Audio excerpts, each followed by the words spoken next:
এই আব্দুল মুত্তালিবকে যদি কাবার মাতোয়াল্লি করা হয় তোমাদের কেমন হয়? এবং মুত্তালিব দুজনে ভাবলো আমাদের বিয়ে হয়েছে কিন্তু আমাদের তো কোনো বাচ্চা কাচ্চা নাই, আমাদের অদূর ভবিষ্যতে কাবার মাতোয়াল্লি কাকে করা যায়? কিন্তু কাকে করা যায়? আমাদের এক ভাই হাসিম, হাসিম দেখি বিয়ে করেছে কি না একটু খোঁজ খবর নিয়ে দেখা যাক। হাসিমের বিয়ের খোঁজ খবর নিতে গিয়ে রে জানা গেল হাসিম বিয়ে করেছে যে মেয়েটির সাথে, সেই মেয়েটির নাম হলো সালমা বিনতে মুররা। এই সালমা বিনতে মুররা তার একটা বাচ্চা রয়েছে, কিন্তু হাসিম ফিলিস্তিনের গাজা শহরে ইন্তেকাল করেছে। আর হাসিমের যে বাচ্চা এবং শ্বশুর বাড়িতে আছে, ও শ্বশুর বাড়িতে পৌঁছে গেল। হাসিমের স্ত্রীর সাথে কথাবার্তা হলো, বাচ্চাটার চেহারার মাপ দেখে দেখলো মাথার চুল সব সাদা, নামকরণ করা হলো সাহেবা ছোটবেলায়। তখন এই চাচারা বলছে আমার ভাবিজান, ও আমার ভাবিজান আমরা এসেছি ভাইপোকে নিয়ে যেতে এসেছি। তখন ভাবি বলতে লাগলো, হাসিমের স্ত্রী বলতে লাগলো আমার তো কোনো বাচ্চা কাচ্চা নাই, আমার তো স্বামী নাই, আমার একটাই মাত্র ছোট্ট দুধের বাচ্চা, এই বাচ্চাকে আমি হাতছাড়া করব না। আমার স্বামী হারা দুঃখ বেদনা বাচ্চাটার চেহারার দিকে তাকালে আমি সবকিছু ভুলে যাই। আর এই বাচ্চাকে আমি তোমাদের সাথে দেব না, আমি আমার কাছে রেখে দেব, যেহেতু আমার স্বামী নাই। লক্ষ্য করলে দেখতে পাওয়া যায় ও ছেলেরা, ও নওজোয়ান যুবকেরা, তখন হাসিম বলতে তখন এই আব্দুল মুত্তালিব এবং আব্দুস সাব এরা দুজন মিলে বলল ভাবিজান আমাদের তো কোনো বাচ্চা নাই, আমাদের এই ভাইপো এই সাহেবাকে যদি আমাদের সাথে দিয়ে দাও আস্তে আস্তে বড় হবে, কাবার মাতোয়াল্লি হিসাবে আমরা তাকে নিযুক্ত করতে চাই। তখন মা বলল ও আমার স্বামীর ভাইয়েরা শুনে রেখে দাও, জেনে রেখে দাও, কাবার মাতোয়াল্লি যখন তোমরা করতে চাও আমার ছেলের মান সম্মান উজ্জ্বল হবে, চারিদিকে নামটা ছড়িয়ে যাবে। আমি মা আমার যত কষ্ট হয় হোক আমার ছেলেকে আমি তোমাদের সাথে দিতে চাই। একবার জোরে বলুন সুবহানাল্লাহ। সব মা চায়, বাপ মা চায় আমাদের কষ্ট হয় হোক, আমাদের ছেলে পুলেদের ইজ্জত সম্মান যেন বড় হয়। কথা ঠিক না ভুল? আর আজকে সেই ছেলে বড় হয়ে ডাক্তারি করে মাওলানা হয়ে চাকরি পেয়ে ক্যানিং ঘর করেছে, বারুইপুরি ঘর করেছে, বুড়ো বুড়ির সাথে আলাপ নেই, আছে না নাই। আবার বছরে এক দুবার ফোনে ঝগড়া করে বলছে শুধু জন্ম দিলে হয়ে যায়, জীবনে করেছো কি আমাদের? বলছে বুড়ির মুখ দেখলে আমার দিন খারাপ যায়। আমার একজন পরিচিত একটা শিক্ষিত, উচ্চ শিক্ষিত, জেনারেল শিক্ষিত, পুকুরি রেপারে ওর মা দাঁড়াবে, ওপারে ওর ছেলেটা দাঁড়াবে, ঝগড়া যখন হবে। এখনকার সময় বিঘে 40 জমি ওই ছেলেটা। বাজারে বড় একটা বাজারের উপরে 5-7টা দোকান।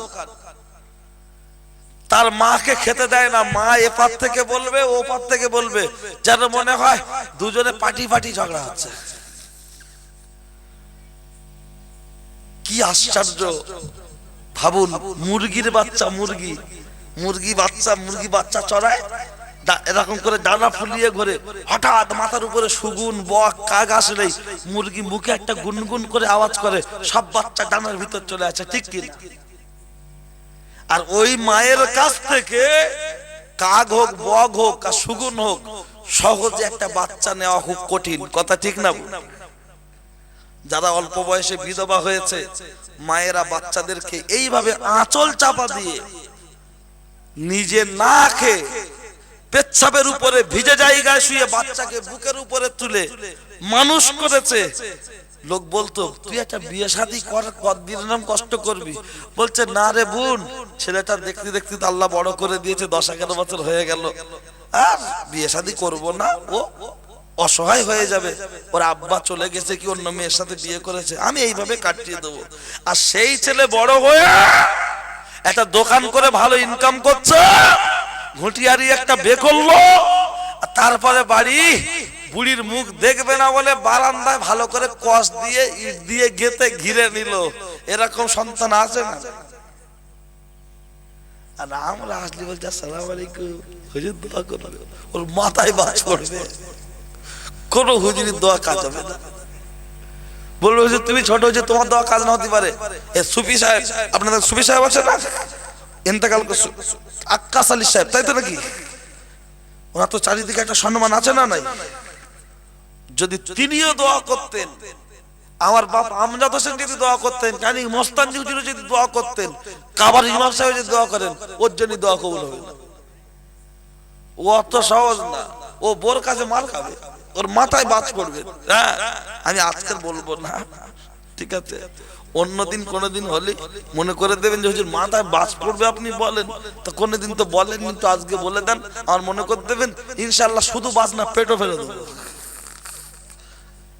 এই গত 3 দিন আগে একটা কথা শুনছি, বলছে অমুকের বউ বিচার করে নিয়েছে, ও স্বামী বলে তুই যেখানে যা করিস করবি, আমার বাড়ি থাকবি। বুঝাচ্ছেন? এর বেশি আর কিছু বলবো না, ওই পর্যন্ত মনে থাক। ঠিক আছে, চলে কি বলছিলাম মনে আছে? ও ছেলেরা, ও নওজোয়ান যুবকেরা, ও আমার মুরব্বিয়ান বাপ, অন্যায় হলে আমার করে দেবেন মাপ। বাড়ি তারকেশ্বর বাগ বাড়ি, কথাগুলো বলছি বাড়াবাড়ি, রাগ করবেন না তাড়াতাড়ি। আমার নাম সাদ্দাম, আমার নেই কোনো দাম, কথাগুলো হচ্ছে টাইগার বাম। শুনলে আসবে অনেক কাম, দিতে পারবো না আপনাদের সময়ের দাম। আমি যে কথা বলছিলাম, ও পর্দার মার বোন, ভিতরে ভিতরে নিয়েছে অনেক বন্ধন লোন। ও পর্দার মার বোন, ভিতরে ভিতরে নিচ্ছে অনেক গ্রুপ লোন। তৈরি থাকো, ধলাই চলবে, যা আছে কপালে হয়ে যাবে সকালে। ছেঁড়া কাটা বগলে লক্ষ্য করলে দেখতে পাওয়া যায়। ও ছেলেরা, ও নওজোয়ান যুবকেরা, কিতাবের মধ্যে এসেছে, লক্ষ্য করলে দেখতে পাওয়া যায়। আপনি আপনার কাছে যে কথা বলছিলাম, এই মা বললো আমার যা কষ্ট হয় হোক, আমার বেটাকে নিয়ে যাও। মুত্তালিব যখন উটের পিঠে করে চাপিয়ে নিয়ে আসছে, মুত্তালিব যখন উটের পিঠে করে চাপিয়ে নিয়ে আসছে, লক্ষ্য করলে দেখতে পাওয়া যায় ওই মুত্তালিবের কোনো বাচ্চা কাচ্চা নাই। কাবা শরীফের কাছাকাছি থেকে লোক সব তাকিয়ে বলছে, আহা এই ছেলেটিকে, এই বাচ্চাটিকে। আব্দুস সামেরও কোনো বাচ্চা নাই, মুত্তালিবেরও কোনো বাচ্চা নাই, তাহলে এই বাচ্চাটাকে? তখন একদল মানুষ বলে উঠলো, এ হলো আব্দুল মুত্তালিব। আব্দুল মানে হলো গোলাম বা দাস, গোলাম বা দাস।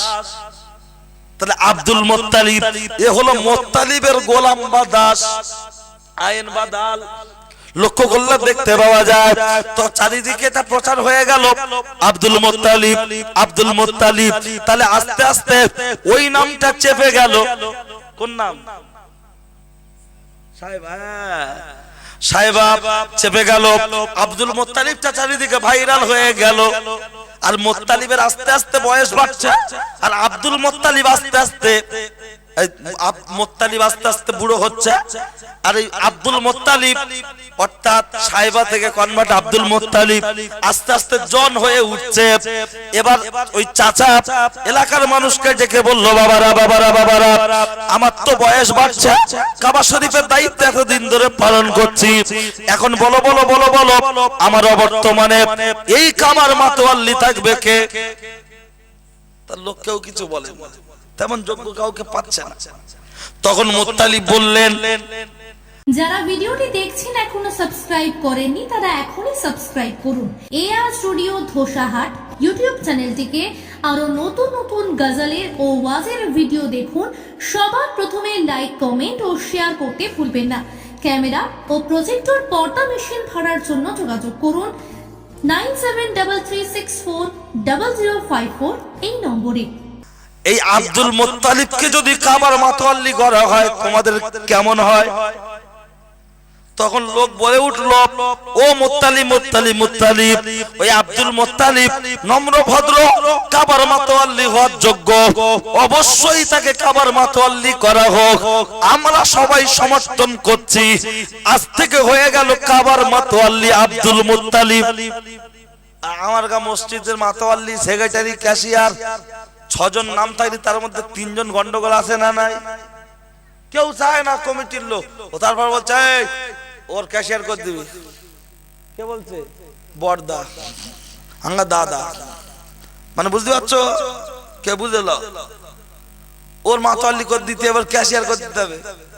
কেন বলছে সব জায়গায় ক্ষমতা ঠিক রাখতে হবে। আর কিছু বলবো? ভাসুরির আবার নাম ধরে, বুঝতে পারছেন? ইশারায় বুঝে নিতে হবে। বলছে সেই সেই সেই সোহান সোহান সোহান, তার মনে বলছে সোহানের বেটা, বুঝতে পারছেন?